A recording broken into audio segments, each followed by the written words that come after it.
welcome back. In the following feature, we train the spotlight on another business mover in the Philippines, one who wears different hats in his various interests, whether they be in business or in his different advocacies. We would like you to meet up close and personal, Mr. Edgardo Lacson.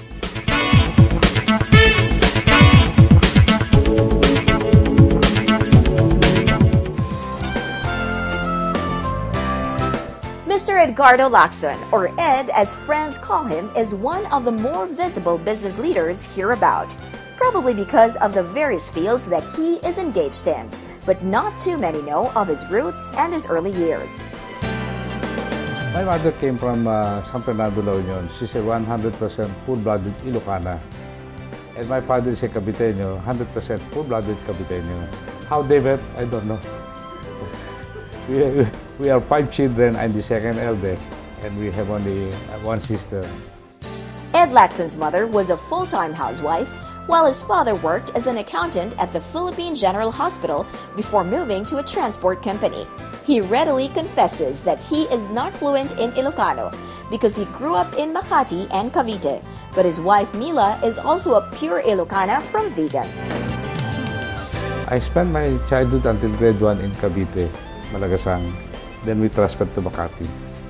So I'm now a full-blooded Makati resident because this is where I work, I play, and I live. He spent his elementary years at the Pio del Pilar School, a public school in Makati, then moved to a Protestant school, the Philippine Christian College, before going to De La Salle University for his accounting degree. He graduated in 1965, but like other young people, he wanted to try everything. I wanted to be a doctor. Not because I just want to heal people, but I was attracted by their uniform. Kasi white lahat eh, magandang tingnan. It was immaculately clean. And I was attracted. But then my father is pragmatic. Sabi niya, I'm an accountant. For immediate employment, you take up accounting. Doctor will take a long time and it's very expensive. So I was dissuaded. And so, it was in accounting that Ed Lacson sank his teeth into. My first job was my last job in ESO. Because in Lacson, we had this job orientation series. 4 days before my graduation, we were interviewed by multinationals. PNC, Procter & Gamble, Mobile, Caltex, and I happened to like ESO. So I was hired by ESO before my graduation. That was my first. And then ESO was nationalized, taken over by Petron or PNOC. And then I left to do business on my own. In ESSO, he looked at this boss as his role model. But an unfulfilled promise made the young Ed rethink his future with the company. One afternoon, his boss told him that he was not going to get the promotion that was promised to him. And on the same day, he tendered his resignation. That fateful day defined the path that Ed Lacson would take, plotting his new direction no longer as an employee but as a businessman. He met a Japanese businessman who wanted to set up business in the Philippines, and the two grew to trust each other enough to be partners in a trading company they put up together. That partnership was going to last all of 30 years. Well, actually, ang business kasi parang mushroom. It goes everywhere, it grows and it sprouts. And you take care of one company, it germinates other companies. So from shipping, we went into real estate, we went into food, we went into chemicals, construction, port operations, jetty operations. All of these businesses are well established in their own right.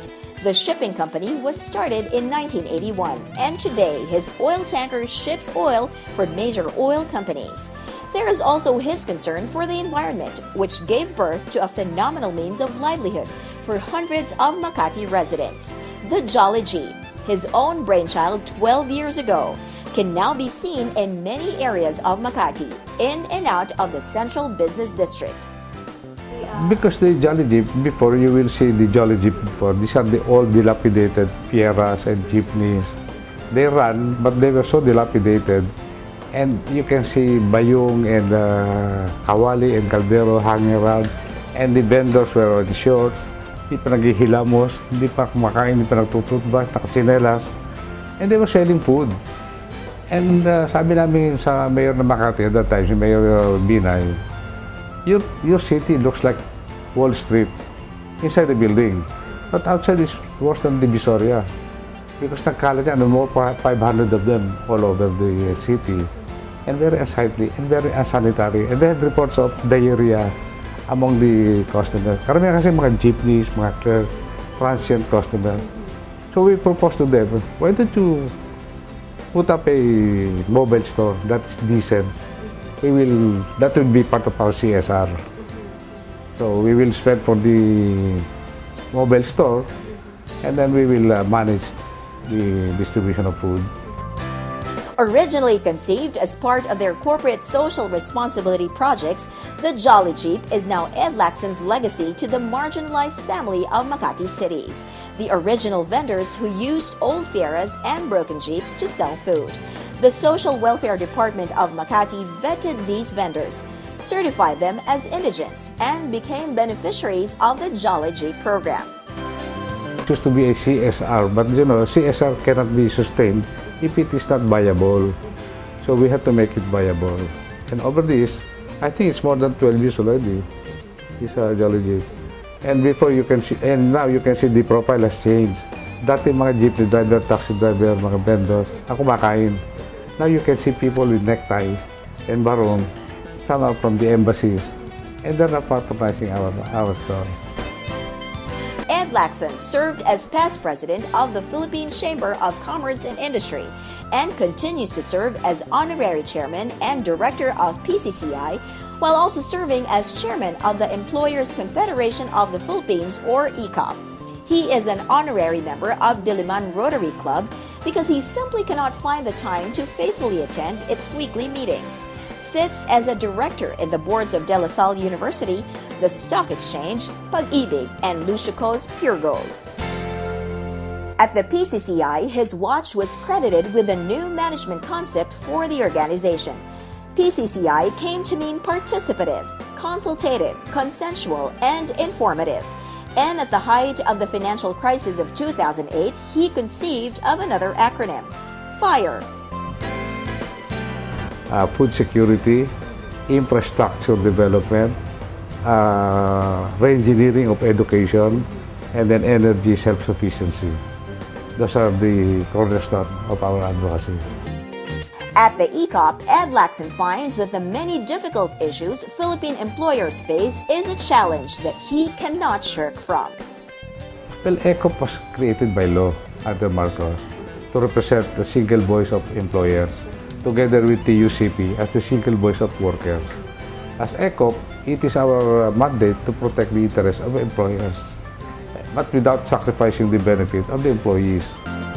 The ECOP president laments that our local labor laws are overly punitive, the only country that jails an employer for as long as 2 years if he is unable to pay the minimum wage prescribed.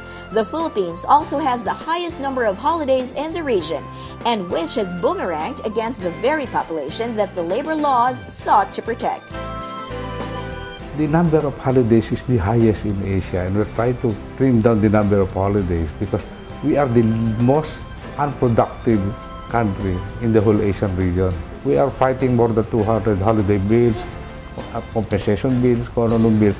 Each one of them very detrimental to employers. One example, women. Right now, women are given 60 days, 60 days maternity leave kung normal. 78 days pagka cesarean. There's a bill pending making it 6 months. Eh, pagkagawa mo 6 months yun, kagaya ng kadi ko sa Alabang, 14 yung anak. If I have an employee that gives birth every year, hindi ko na pakikinabangan yun for 14 years. Kasi mga employee, sabi nila, hindi na ako mag-hire ng nanganganak na babae. Puro mga hindi na tunay na babae, pero kung magtrabaho, parang babae, pero hindi nabubuntis. His take on the minimum wage, which is also the highest in the region, is this. Minimum wage is for the worker, but in one family, minsan mayroon 5, 4 na working brothers, sons, tulong-tulong yun eh. Pag pinag-add mo yun eh, di malaki rin ang kita ng pamilya. ECOP is keen on amending our outdated labor laws and trimming the holidays to make our workers more productive.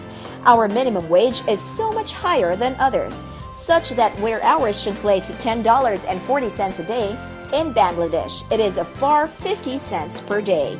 No wonder investors shy away from the Philippines. Additionally, there is also the need to reconcile ECOP's position with those of our legislators.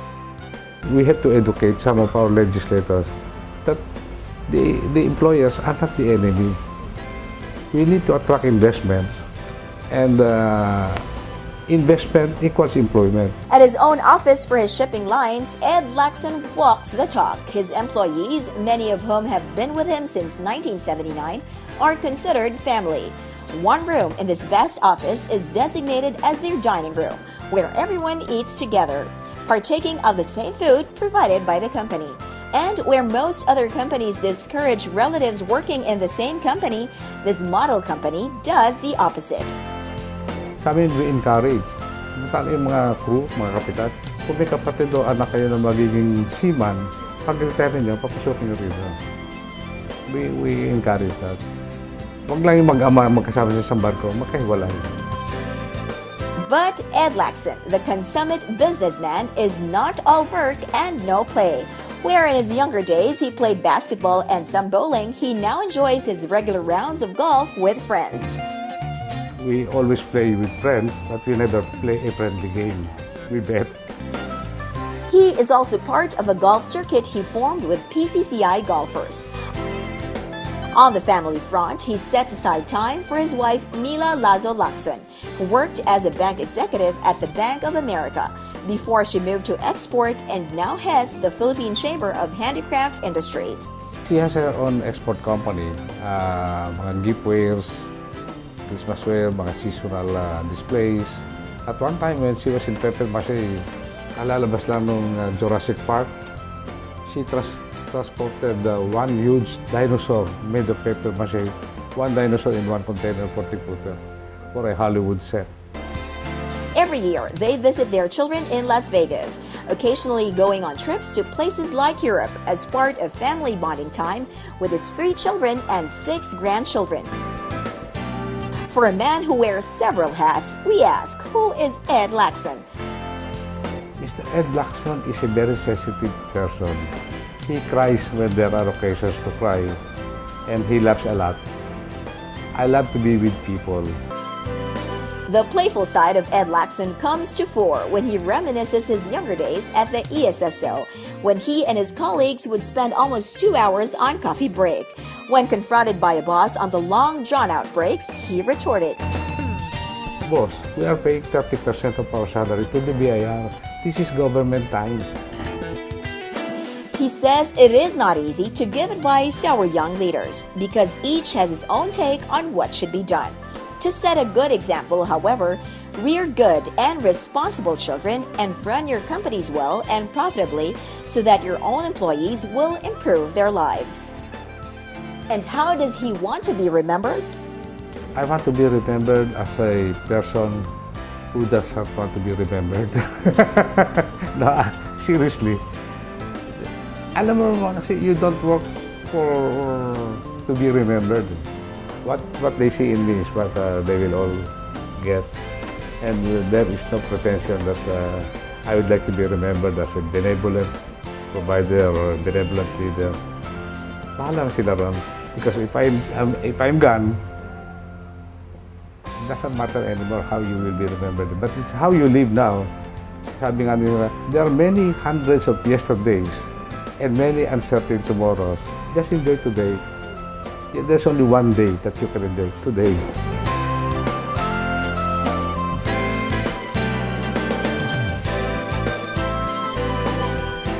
It's nice to see the other side of our more prominent business movers, the human side of them, which makes them infinitely more interesting and colorful. You just met Mr. Edgardo Lacson, who is the president of MIS Maritime Corporation, Safe Seas Shipping Agency, Maritime Industrial Supply Corporation, and EML Realty, among others.